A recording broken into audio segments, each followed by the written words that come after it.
लोजपा रामविलास के राष्ट्रीय अध्यक्ष चिराग पासवान को केंद्रीय एजेंसी को जैसे ही सुरक्षा मिली, एक बार फिर से चर्चाओं का बाजार गर्म हो गया। क्या चिराग पासवान केंद्र में मंत्री बनने जा रहे हैं? क्योंकि इसी माह केंद्रीय मंत्रिमंडल में कभी भी फेरबदल हो सकता है और संभावना यह जताई जा रही है कि पशुपति पारस को हटाकर चिराग पासवान को केंद्रीय कैबिनेट में शामिल किया जा सकता है।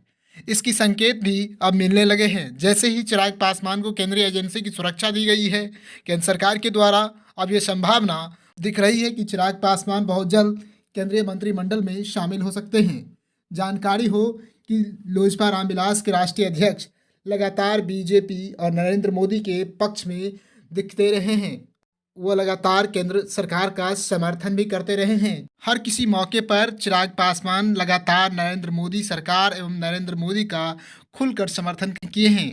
मालूम ही होगा कि किस प्रकार से विधानसभा उपचुनावों में उन्होंने बीजेपी का समर्थन किया और बीजेपी के उम्मीदवारों के पक्ष में धुआंधार प्रचार किया था। उसी का परिणाम रहा कि बीजेपी 2 सीटों पर चुनाव जीत सकी थी। अब ऐसी संभावनाएं जताई जा रही है चिराग पासवान को बहुत जल्द केंद्रीय मंत्रिमंडल में शामिल किया जाएगा। इससे पहले भी चिराग पासवान को केंद्रीय एजेंसी की सुरक्षा प्रदान की गई थी, लेकिन जैसे ही लोजपा में दो फाड़ हुआ था तो उनसे वो सुरक्षा वापस ले ली गई थी। लेकिन एक बार फिर से केंद्रीय एजेंसी की सुरक्षा मिलने के बाद इस बात की आसार बढ़ गए हैं कि चिराग पासवान केंद्रीय मंत्रिमंडल में बहुत जल्द शामिल होंगे। उन्हें केंद्रीय एजेंसी की सुरक्षा मिलने के बाद उनके समर्थक काफी खुश नजर आ रहे हैं। उनके समर्थकों का जोश हाई दिख रहा है और चिराग पासवान को केंद्र में मंत्री बनाए जाने की चर्चा बड़ी तेजी से तैरने लगी है। अब देखना होगा कि चिराग पासवान कब तक केंद्रीय मंत्रिमंडल में शामिल होते हैं और यह भी देखना होगा कि पशुपति पारस चिराग पासवान के साथ केंद्रीय मंत्रिमंडल में रहते हैं